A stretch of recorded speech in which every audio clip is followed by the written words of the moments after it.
low-floor buses, or both.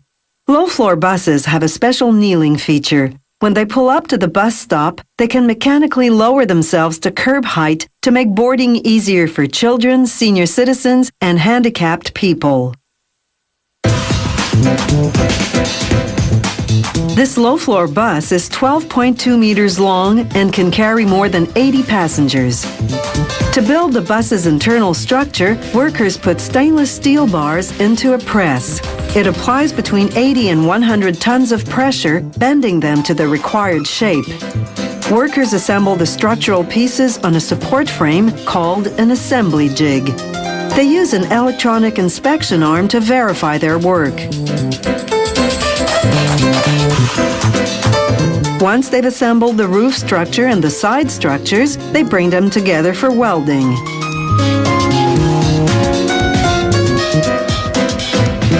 Everything goes on a rotating jig. It turns like a giant rotisserie, giving workers easy access to whatever part of the bus they need to weld.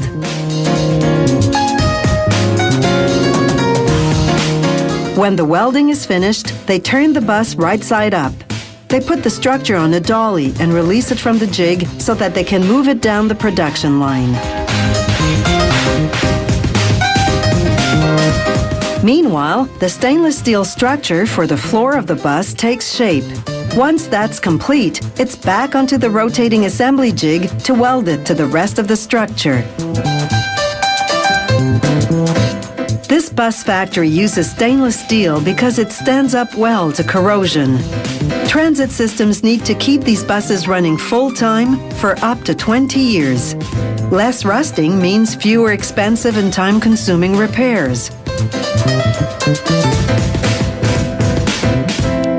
Workers now move the completed structure to another part of the factory where they spray the underframe and lower section with a black anti-abrasion coating. This protects against the noise and damage that stones and other road debris cause when they hit the bottom of the bus. Next, workers apply high-strength glue to the floor structure and lay down a subfloor. Then they drive in screws for reinforcement. Now they turn the bus upside down to install 4 tanks of compressed air under the roof. 3 are for the brake systems, the 4th for the doors and other mechanisms. Melamine ceiling panels hide everything that's under the roof. Next, the engine's radiator goes in at the rear of the bus.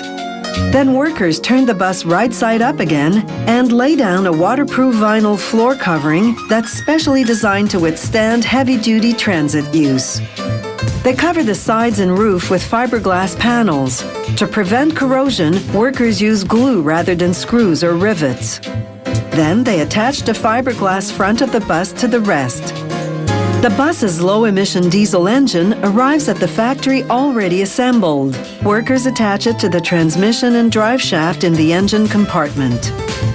Buses without air conditioning have sliding windows that open widely. On air-conditioned buses, just a small top section opens.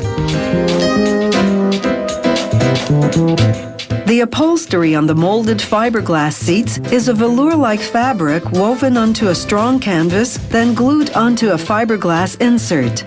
This construction makes it impossible for vandals to slash the seat with a knife.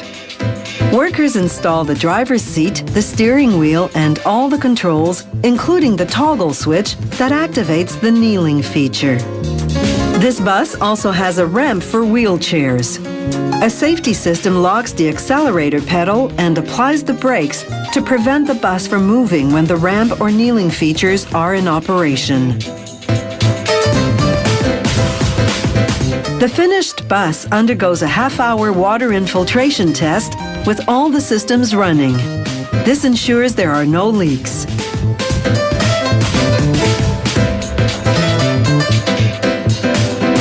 At every phase of production, the factory does a quality control inspection, checking everything from mechanical safety to finishings, right down to the tiniest of details.